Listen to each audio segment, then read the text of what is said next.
Welcome to Built to Go, a van life podcast. I'm your host, Jeff Wagg, coming to you from the College of Curiosity.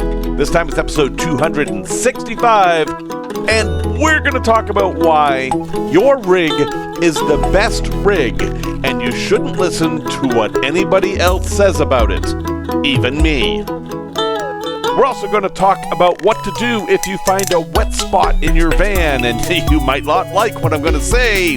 A product review of sneakers, and a tale from the road involving dogs and sharks, because that's fun. Hello, everyone. I am back. Well, I'm back. I mean, where did I go? I'm back in Chicago. Temporarily. I just looked at my calendar and I realized I'm not going to be here very long. But I am back in Chicago after several weeks of epic travel. And it's time to get to work. I've got this truck camper. I need to get onto a truck and then hit the road. And that is my plan, although I may run out of time. And if I do, that is okay because it's been a really busy summer and there's been so much going on. So I am not going to beat myself up over it, but that is my plan. I have the truck camper. It is waiting for me to make it not mushy. Okay, just little diversion here. The truck camper has a leak. Now, this is a travel light truck camper. They are well known for their leaks. I was told the leaks were fixed. I did not believe it. I knew there were leaks, and that's why I talked the guy down in price to basically half of what the thing's worth, because it has some fairly serious leaks. I didn't realize how serious, though. On a truck camper, the parts that are on the side, like the floor on the side, not where you would stand, but where you would sit, the part that overhangs the side of the truck, those are called wings. And my wings are completely rotten. I was able to stick my finger completely through one of the wings to the outside. So they need to be replaced. So I have to do that. Now, like I said, I got this thing for about half the price that it should have sold for.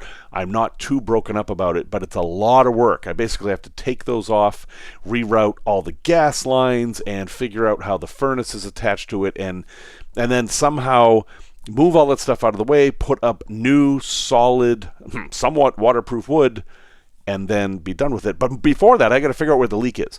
And the roof is solid. It's a big, solid piece rubber membrane. I don't see any chance of a leak there. Where the fiberglass cap meets the roof, somebody went absolutely hog wild with Dicor. There's probably $50 worth of Dicor up there. But it looks okay. I mean, it's way too much, but I don't see how water could get in there, so I don't think that's where it is. No, I think it's the windows. This is a strange truck camper, and the windows are not the ones that come with it. There were custom windows, and I think they didn't use any butyl tape in the windows. I think they just used this foam, which is not as good. Pro tip, if you are installing windows in your van, do not trust the foam. Absolutely use butyl tape. That's the stuff that's going to save you. So I have to either take the windows out and redo that, or I don't know what I'm going to do. But anyway, we'll talk a little bit more about that in Tech Talk, but that's where I am in my van life journey. Now, in talking about my van life journey has, of course, let you guys hear about all my struggles with my Sprinter. And I have come up with this little bit of a catchphrase where I say, never buy a Sprinter, never buy a diesel Sprinter, never buy a diesel Sprinter ambulance, which is, of course, what I bought. Now, I got a letter, a very thoughtful letter from a listener named Jess, and I'm going to read a bit of it to you in regards to my basically bad-mouthing Sprinters. And it says, I just listened to episode 260 and RIP to your van. Yes, thank you. I appreciate that. I know you've had a difficult time with Sprinters in your life, but I just wanted to let you know that it isn't like that for everyone. I know you value data over anecdotes, and I'm surprised that you harbor such a deep hatred for Sprinters based on your experience alone. An assumption. I am happy to say that my husband and I have been traveling full-time for the last 2.5 years in our Sprinter with hardly any problems. Knock on wood.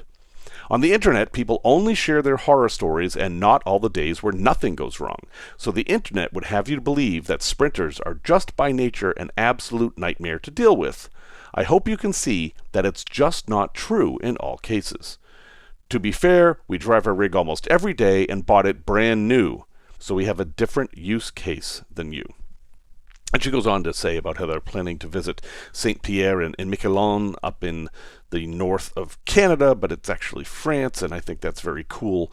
And anyway, super nice letter. Thank you, Jess. That was a really nice thing, and I absolutely appreciate when anybody wants to call me out on something.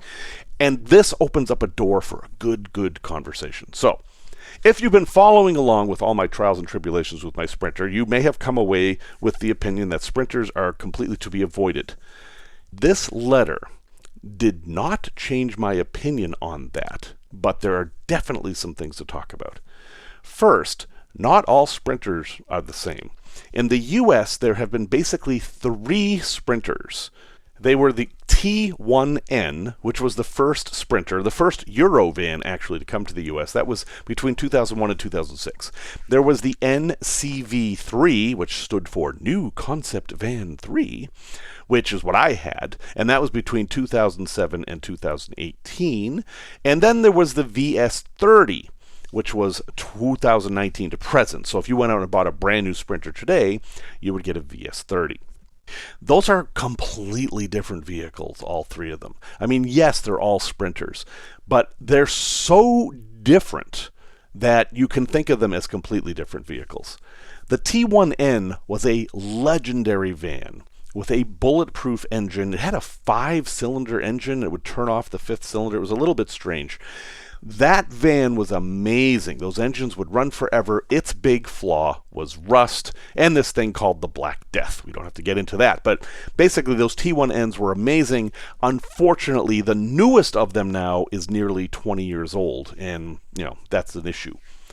Then came the NCV3s, which were a whole brand new van that had very little in common with the T1Ns. That's what I had. But even they're broken down into different types. The ones that came out in 2008 were radically different from the one I had from 2011 because of changes in the laws regarding diesel exhaust fluid. My 2011 was one of the earlier ones that had all that stuff. And if you were to go back and listen to all my litany of woes, a lot of them were from that. They had to find a way to fit a big tank in there, and that didn't work very well. And the thing right now that actually has killed the van is these swirl valves, which are part of that system. But anyway, so you can think of the NCV3s as 2 different ones, actually, and actually 3, because there was the pre-def, the early def, and the late def, and the late def certainly performed better. And then there is the VS30, which is the current ones, which is all brand new and completely different and really doesn't have very much in common at all. Now, when I'm talking about Sprinters, I of course am talking mostly about the NCV3, and I got the worst Sprinter possible. Out of all the Sprinters I've listed, the first generation of DEF equipped Sprinters, Blue Tech, I believe is what they were called, were the worst. They had the most problems. But that is not my main complaint about Sprinters. Jess is right. I don't care what you're driving. If you Google it or go on Facebook or whatever, and I belong to all the Facebook groups for all the vans. I follow along, even though I've never owned some of these vans, I follow along to see what the problems are so I can stay informed. And what you see is an endless litany of these vans are junk. I've never had a worse van in my life, and it doesn't matter what kind of van you have. For the Ford Transits, which arguably have the least complaining, to be honest, their brakes are a nightmare. I don't know what the deal is with the brakes, but apparently they're a huge problem to change. They go bad often and they're expensive. With the ProMasters, it seems to be the transmission most people are worried about. Several people have had catastrophic transmission failures in the 50 to 60,000 mile range, somewhere under 100,000, which is obviously a pretty big deal. And they also have to deal with the Pentastar tick, which is a thing notable for the engines that are in the ProMasters. I'm going to skip the Chevy vans for now because they're just old. In fact, I just drove a Chevy van this weekend, and holy cow, this 2025 van was like going back in time driving this thing. I felt like it was 1992 again. Anyway, we'll put those aside. And then there's the Sprinters. Now, Sprinters are amazing vans, and I have said many times that I love this van. When it's running, it is a great van. It's comfortable. The viewing area is amazing. Yeah, it's got some quirks I don't like. The gauge is on the dashboard that kind of don't exist. I'm not a fan of that. any van or any vehicle even without a temperature gauge is deficient, in my opinion. And the ridiculous locking system where you never know if the doors are locked or not, yeah, that bugs me. But to Jess's point, and she does say this, her use case is different.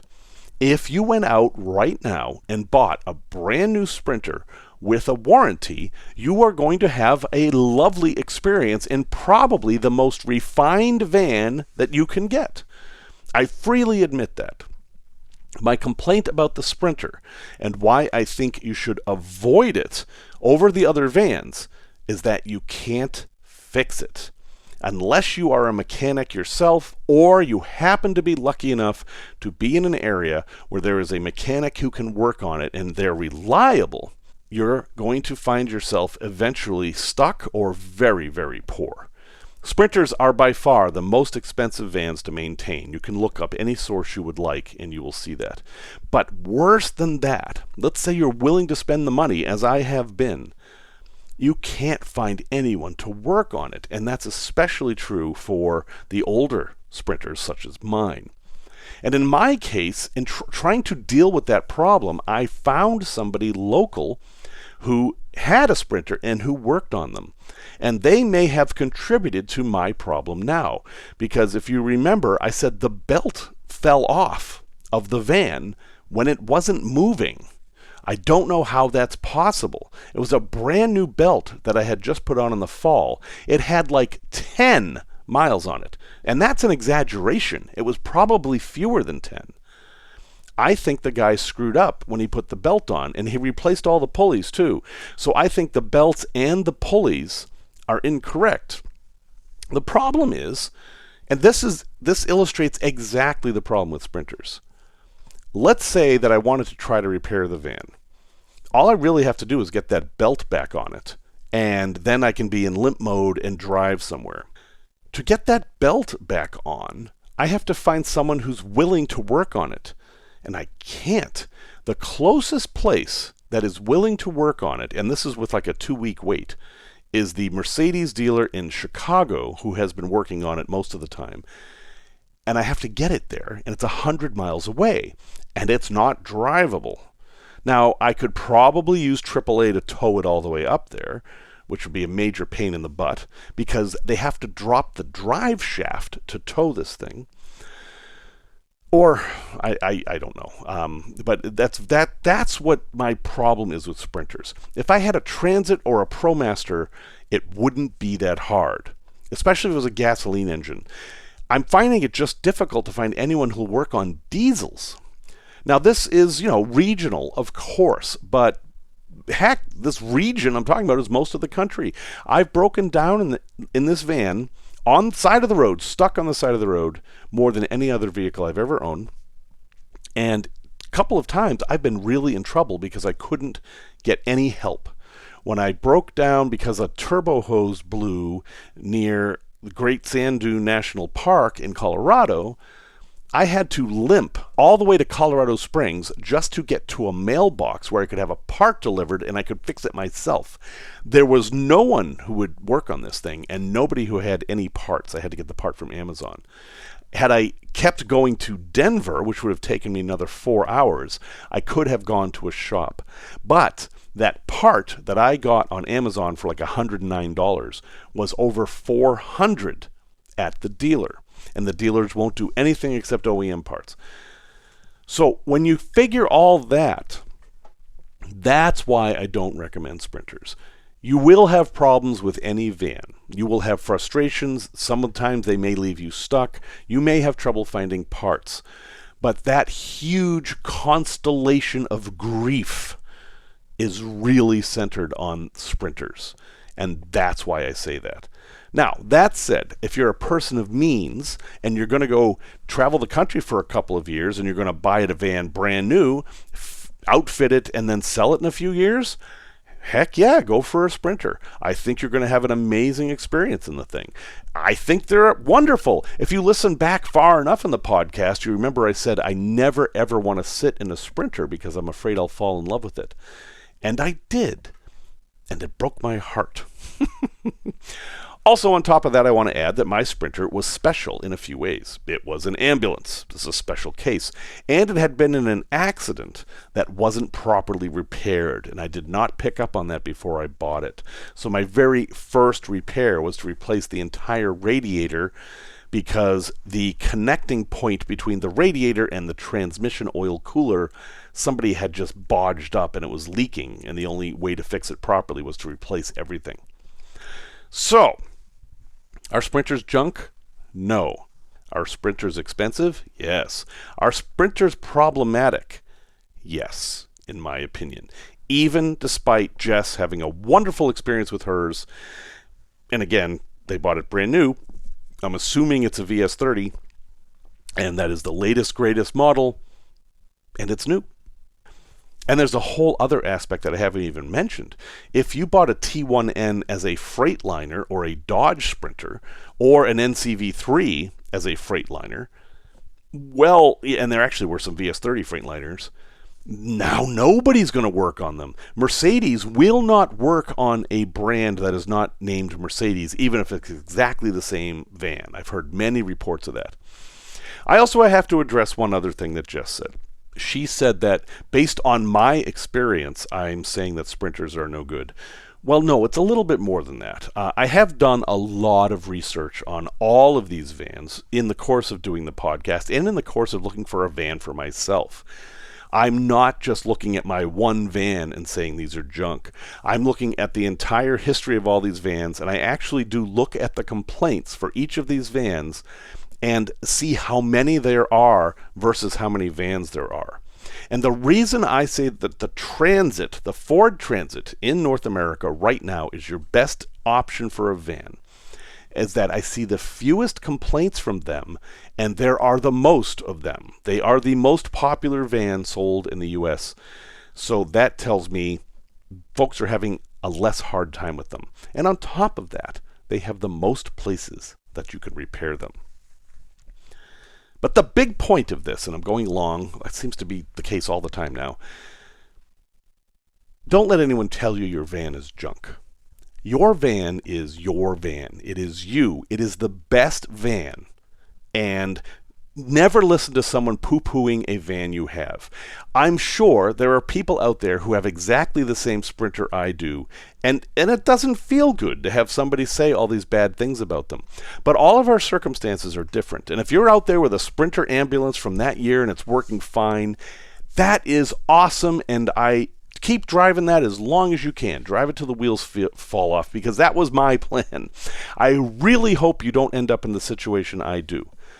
But if you're out there looking to buy a van, you don't have a van, then it's useful to listen to advice from me and all the other people out there about their experiences and the things they've learned. So thank you, Jess. That was an excellent note. I really appreciate you writing to me. And, segue. Thank you to Jess for making it so there are no ads on this podcast, because Jess bought me a few gallons of diesel, or actually it just says gallons, so I'm just going to say that from now on. Bought me a few gallons at buymeacoffee.com/built-to-go. That's 2 T's, not 3, not 1. Because of Jess and the folks who have donated in the past and the folks who donate every month, this podcast has no ads, and we're going to keep it that way for as long as we possibly can. And if you guys would like to contribute to that, please visit buymeacoffee.com/built-to-go, and you can buy me a gallon or two of whatever you'd like. Coffee, gasoline, radiator fluid. It's all good. I need lots of fluids, and I will gladly accept them all.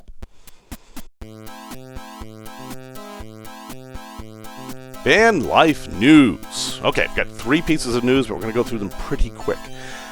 Canada Parks. This is, you could consider this, if you're from the US and you think Canada's that big white spot at the top of the map and you don't know what's up there. Canada Parks is like the National Park Service for Canada. It's hardly surprising that they have one.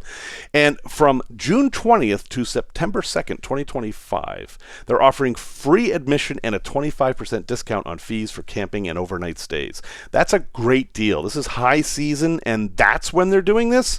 I mean, that is awesome. So if the U.S. national parks are all messed up because of the fire at Grand Canyon, RIP Grand Canyon Lodge, that is tragic, or whatever else is going on down here, hey, consider heading up to Canada and checking out some of their parks, because while they don't have as many parks as the US does, they have some pretty nice parks. So, I will have a link in the show notes to look at this deal, but it's at parks.canada.ca. And I wish I had time, because I would love to go up there and take advantage of this. Next on the list, just very quickly, I will occasionally do a search to see, where there are camping bans happening in the U.S. They are usually disguised as homeless legislation or whatever, but the bottom line is that boondocking in the U.S. is getting very, very, very difficult, especially stealth camping. Camping in cities now, in many places, is flat out illegal. It's sometimes a felony, and while local jurisdictions say, no, we're not going after the camper van, folks, we're after the home, whatever. There's a law that exists that a law enforcement person who has a bug up their butt could use against you, and I don't like that. But just a quick search, I found bans being instituted in New York, California, Colorado, Alaska, Idaho, Massachusetts, and North Dakota, and that was not an exhaustive search. So I will keep looking at that issue, but it's not like it was just a few years ago. You can't just roll into Walmart and think, okay, I'm good. You are risking arrest or worse in many places in the U.S. right now, and it's kind of a shame. Also a shame is that ticks are on the rise. Now, ticks are the little arachnids that climb up on you and suck your blood, and then, sometimes introduce diseases such as Rocky Mountain spotted fever, Lyme disease, and that increasingly new disease where you have a Lone Star tick on you, and then you're allergic to meat. Allergic to meat. It's very specific and weird, but that is really on the rise. Ticks are in places that they never were before. I never saw a tick as a kid in the woods of New Hampshire, Vermont, or Massachusetts. And until recently, I'd never seen one in Illinois. I mean, our place here in Illinois is fairly north. I just saw my first tick this year. Yeah, and in ER's report, a whole bunch of new admissions for tick-borne illnesses. So, ticks do respond to DEET. DEET is not bad for you. DEET's got this big, long chemical name, and people are afraid of it. But if you look at the research, it's not bad for you. And Picardin is the other one. Those are the two that actually work. All the other lemon oils and stuff really don't have much evidence to support them. So if you're heading out into the country, basically if foliage is touching you, make sure you're wearing some kind of insect repellent. And you can treat your clothes, too, with permethrins, which is it's actually a chrysanthemum extract, and that will help, too. And also have a tick key in your vehicle, and don't let ticks stay on you for very long. After you've gone into tick country, it's really a good idea to have somebody check you for ticks, and if you notice any weird rashes, absolutely seek help, because some of these diseases are serious. I had Lyme disease, and it basically knocked me out for a month. It was pretty rough, and I wonder if I didn't have long-term consequences from that. I mean, there's a whole thing about chronic Lyme that may or may not be a real thing, but my joints, honestly, have never felt the same after I had Lyme disease, although there's some evidence to say that the Cipro I took might have had something to do with that. Anyway, doesn't matter. Don't listen to me. Talk to a doctor.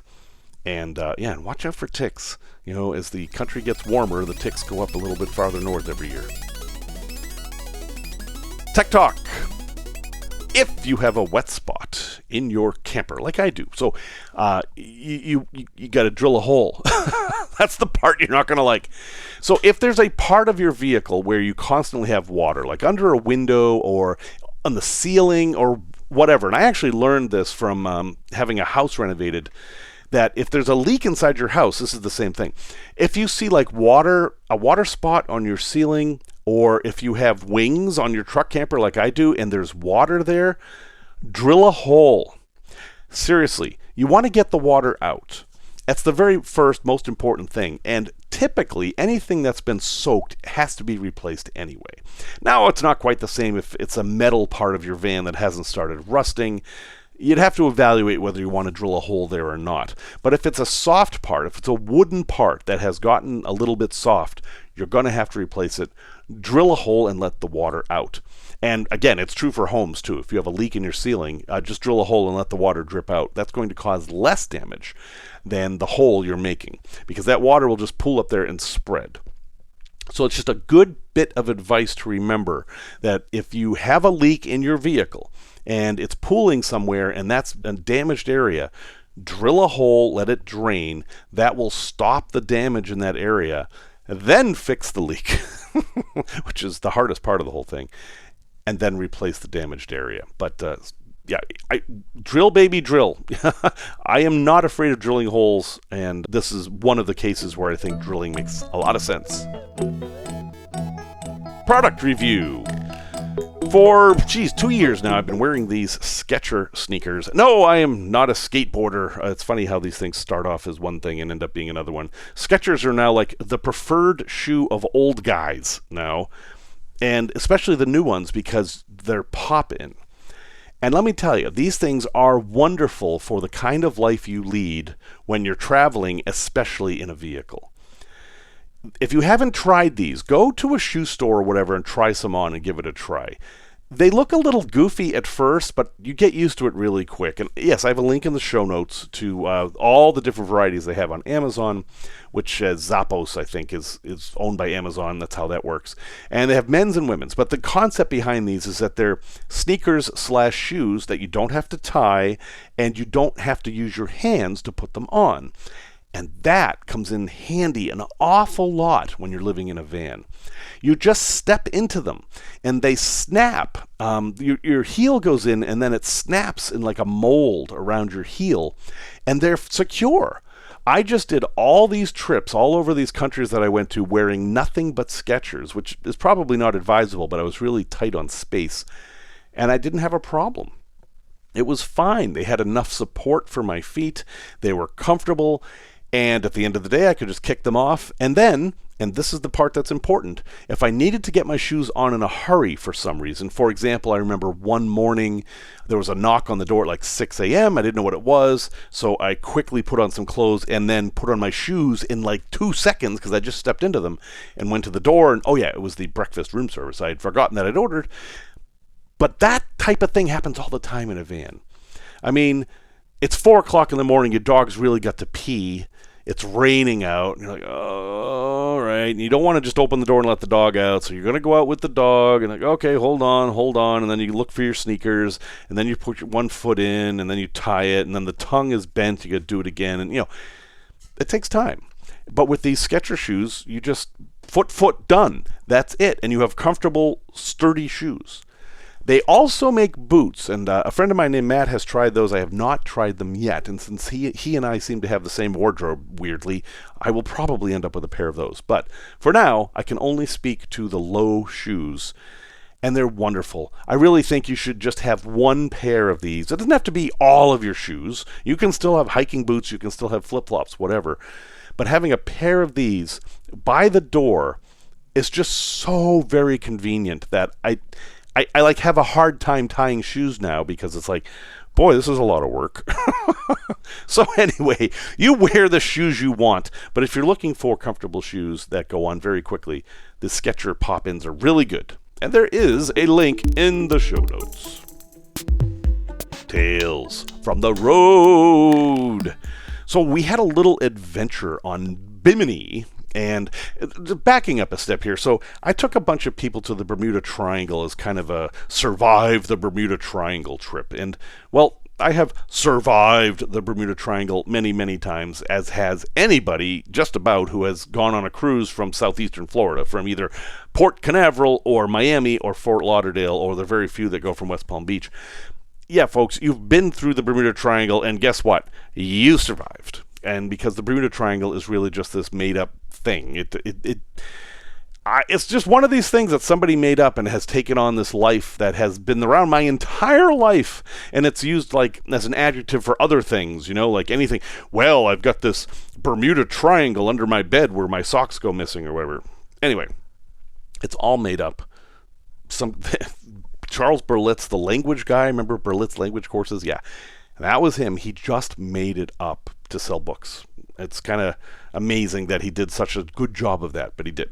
And all right, one more thing about the Bermuda Triangle. I just did a talk about all 25 most famous ships that went missing in the Bermuda Triangle, and someone recorded it. So it's a very rough production. I mean, I didn't prepare very much for it. I was actually acting as the MC rather than as a presenter, but I did do some research on this, and it fit in, so I decided to throw it in. But if you would like to see a 15-minute presentation on the 25 most famous vessels to disappear in the Bermuda Triangle, I'll have a link in the show notes. It's actually YouTube, and you get to see me running around a cruise ship talking about, ships.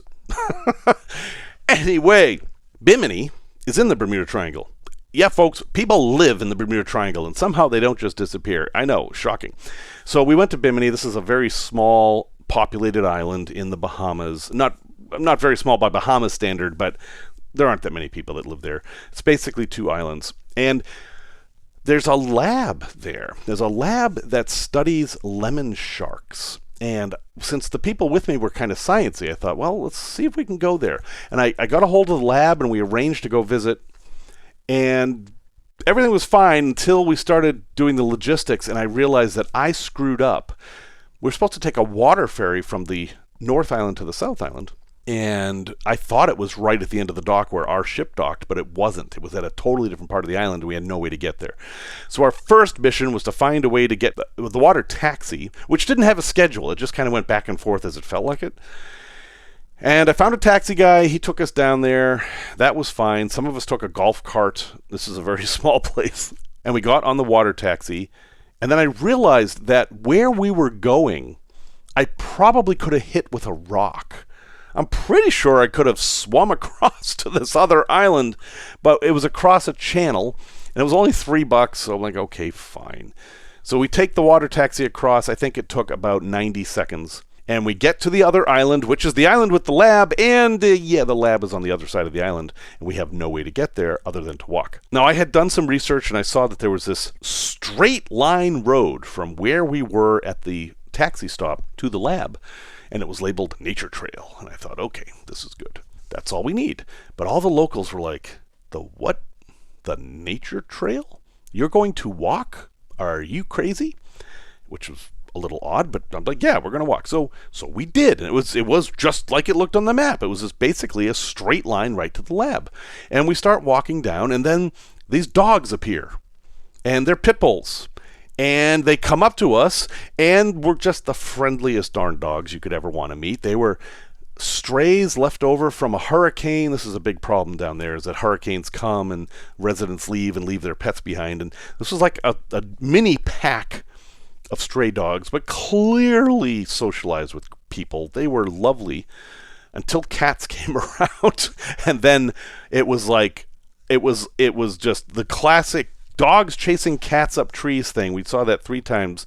Those cats had better watch out because these dogs want them. So we start walking, and then I am pointing out some of the local foliage because I know some stuff about the area, and we're having a little bit of a nature walk, and then the mosquitoes come, and mosquitoes are pretty bad, and there was one guy in our group who got them worse than others, and I was like, just stay far away from him, and then he will drag all the mosquitoes to him, and the rest of us will be fine, and that strategy worked for me. So I think that was okay. And then we got to this little dock, and there were upside-down jellyfish swimming in there, and they're just what they sound like. They're jellyfish, but they actually live upside down, and they're different than jellyfish that just pulse in the water. These guys will sit on the seabed and feed, and then they'll jump up and like swim around to another place. They're pretty cool. And as we're looking at them, and I'm explaining them to folks, and this is an international group of folks. Some of them were from Sweden and Australia and Canada. The dogs jump in the water. There's one in particular. He jumps in the water and he's swimming around, and he's like sea dog, and it was kind of cool.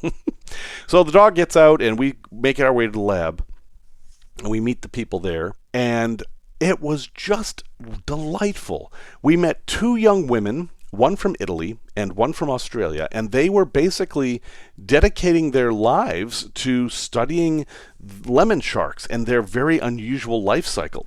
Lemon sharks give live birth. They're not placental mammals. They don't give live birth in the same way that a mammal does, but basically a young baby shark wriggles out of the mother and is, in the water pretty much good to go. There's no eggs involved, and that's kind of amazing. And they need the mangroves to breed in and to live in when they're young. And we had this whole big talk about sharks and how Jaws was actually a bad movie in regards to public perception of sharks because it made them all look violent and every single shark attack is all over the news when actually they're much less dangerous than, say, bumblebees or coconuts. And it was so nice meeting these young people who were living in pretty austere conditions. They were basically camping there, studying these sharks, and they were willing to meet with us and show us everything. It was wonderful. If you ever want to go visit, you can arrange that. You just have to search for Shark Lab Bimini and then figure out all the logistics of getting there because it's tricky, and there's more to the story. You'll hear that in a minute. So I knew part of this visit to the lab would be to go see the sharks, and I thought, they've got tanks in the back, and there's baby sharks in there and stuff, and they said, okay, you ready to go see the sharks? And we're like, yes, let's go. And they went outside. And I was like, okay, well, maybe the tanks are around back. And we're following them. And then I noticed we're heading to the ocean and they don't stop. They walk into the ocean. Now, it was super shallow here. It's actually beautiful. In fact, the picture that is in the show notes is of the area where we were playing with the sharks, basically. We waded into water less than knee deep, and the lemon sharks came, and they just came out of the mangroves and started swimming around our feet. And these are you see these in aquariums sometimes. These sharks are 3 or 4 feet long when they're big. They're not huge sharks. They don't bite people unless you're an idiot. And it was really cool to have these young scientists talking with us about their passion for these animals and having them swimming around our feet in this turquoise blue water on a bright sunny day, surrounded by mangroves. And it was just one of these really nice memories that I will carry with me forever. That was because we didn't do the normal thing. We didn't do a ship's excursion. We didn't, find the bar to hang out in or any of that. We did the hard thing. I found this place that was interesting, but it was going to be a lot of work to get there. And about half of us actually went through with it and got there. And those half, if any of you happen to listen to this podcast, you are my peeps. You folks were not going to be stopped. We were going to go see those sharks. And it was a great, great experience. However, trying to get back was a little bit of an issue. Obviously, we're on a big ship. We have to get back in a certain time. The folks called a taxi for us. Taxi said they'd be there in 15 minutes. We were reminded that island time is a little bit different than regular time, and that 15 minutes turned into 30. She called back, and they said that they were not feeling like coming, so that was it. And we were like, okay, so we have to walk back, which we can do, but at this point, a lot of the folks were terrified of the mosquitoes and didn't walk back. And these 2 women did something extraordinary, and absolutely do not expect this if you happen to go visit them, because this was above and beyond.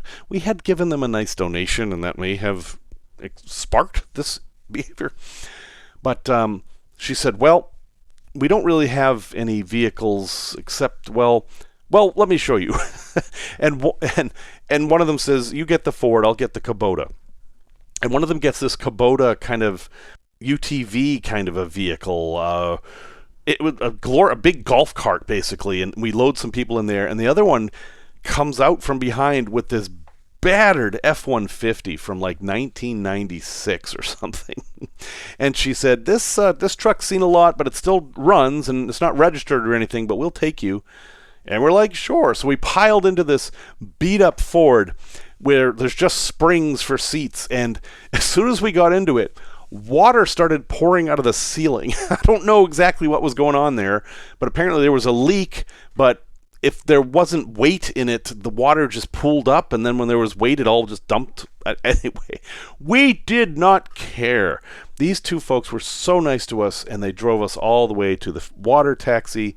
We got on the water taxi, went back to the North Island, had a nice lunch. I called the same taxi driver who picked us up, and we made it back to the ship in time. It was a wonderful day. It's a day I will cherish, and that's what can happen if you're willing to take things into your own hands, take some risks, endure some discomfort. And you can see things like that rather than just go hang around at another Bahamian bar, which I have done plenty for a lifetime. place to visit. Many of you have been to Key West, and we have talked about how hard it is to do van life there. So if you're going to go to Key West, be sure you have a plan for how you're going to spend the night. And the best way is to find a campground space, which is not easy. Key West is extremely anti-van life. Extremely. And if you get trapped down there, your problem is you really don't have anywhere to go. All you can do is kind of drive all the way back up to Miami or Homestead or Florida City, somewhere up there, and hope for the best. And that's hours away. But should you find yourself in Key West, there's a place that not enough people go to. And I'm not talking about the Hemingway House or Sloppy Joe's or the Audubon House or the Butterfly House or the treasure museums or any of that stuff. This is going to also take effort. It's the Fort East Morello Museum. This is a Civil War fort that was never quite finished, but was built during the Civil War when Key West was a Union city during the Civil War. So we had a Union city south of Florida, which was a Confederate state, but there was no road and no bridge to get there. So it was pretty well protected with a couple of frigates. And the fort itself is interesting because it's a fort, but it's now a museum of kind of like Key West life, and there's all kinds of different stuff in there. But one of the things in there is pretty famous. And rumor has it that if you have ever seen the movies Chucky or Annabelle, what is in there is the inspiration for those movies. And it is called Robert the Doll. I will have a link in the show notes. The deal with Robert the Doll is he's this rather large doll, larger than a doll you'd kind of like have on your bed, wearing a sailor suit. And he has this unusual look on his face. And in his lap, he has kind of a very old stuffed lion. And apparently, Robert does not like rude people. And so the legend is that if you take his picture without permission, he will curse you. And then you're in trouble. And of course, this is true. You remember I had surgery, okay? So I have to be careful how I walk. And I have been doing really well. I haven't twisted my ankle much until I walked in front of Robert the Doll and took his picture. Within a minute, I twisted my ankle worse than I have since the entire surgery thing happened, and I was like, okay, I have just undone my surgery. Now, fortunately, I have healed enough that I was able to recover from that, and I don't think I did any permanent damage. But nothing like that had happened until I walked in front of Robert the Doll. And then after that, everyone in our group started assigning every bad thing to Robert the Doll. Like, oh, my Diet Coke is flat, Robert the Doll. Or my flight's delayed, Robert the Doll, etc., etc., etc. You can see how this works. But there's hope. Should you visit Robert the Doll and get cursed, you can kind of ask for the curse to be lifted by sending Robert a letter of apology saying, I'm sorry, Robert, I should have asked permission. Please forgive me and please lift the curse. And quite a few of these letters were on display in the museum. The museum is cool. The Robert the Doll is actually pretty cool. And while I'm not much for superstition, and I'm pretty sure the reason I twisted my ankle in front of Robert the Doll was actually the uneven brickwork or slate work that's in front of his case, while I'm taking his picture, I'm pretty sure that was actually what happened. It's an interesting coincidence, and it makes for a good story. So, next time you're in Key West, if you don't want to see all the normal touristy stuff, hop in a cab or rent a bike and head out to East Fort Morello Museum and visit Robert the Doll, but be sure to be polite. Also, they have an excellent gift shop, and you can buy a Robert the Doll of your own so he can kind of watch over you to make sure you're behaving. Resource recommendation. Hey, since we're talking about Canada's parks, why don't I make it easy for you? They have an app. It's called the Parks Canada app, and it's really well done. This is kind of how an app should be done. It has a map of all the places in the park system. It has information on how to do reservations, and it also has audio tours of places in the parks. And so you basically can go in the app and figure out where you are and see if there's an audio tour. For example, at Fundy National Park, which has nothing to do with fundamentalists and everything to do with the Bay of Fundy, They have an audio tour of Elizabeth's pollinator garden, and you can hear the tour as you're walking around the beautiful garden. Quebec has a whole bunch of these. You can have an audio tour of Saint Louis Force and Chateau National Historic Site. In Ontario, you can get an audio tour of Thousand Islands National Park, Manitoba, the Forks National Historic Site, Saskatchewan even, Bachoche National Historic Site, and so on and so forth. And heck, even the SS Klondike has its own tour. That's cool. That's just a nice little thing they've added into the app, which is now it's not only informational, it's also fun. And because, Canada, big, parks, you may be without Wi-Fi, they've designed the app to work without Wi-Fi. They also have driving tours and walking tours, and you can favorite stuff. Anyway, for a national park app, I think this sets the standard for this is how apps should be. And if you're going to be traveling through Canada, you might as well get the app. It's for iPhone and Google Play. I'll have a link in the show notes, but it's at parks.canada.ca, just like you expected. Well, folks, thank you very much for listening to episode 265. For those of you who noticed that episode 264 was a bit too quiet, I did re-upload the file. Volume should be better now. I hope to never make that mistake again. Thank you for telling me about it. Music, as always, is by Simon Wagg. And until next time, remember the words of John Muir, who said, "Of all the paths you take in life, make sure a few are dirt."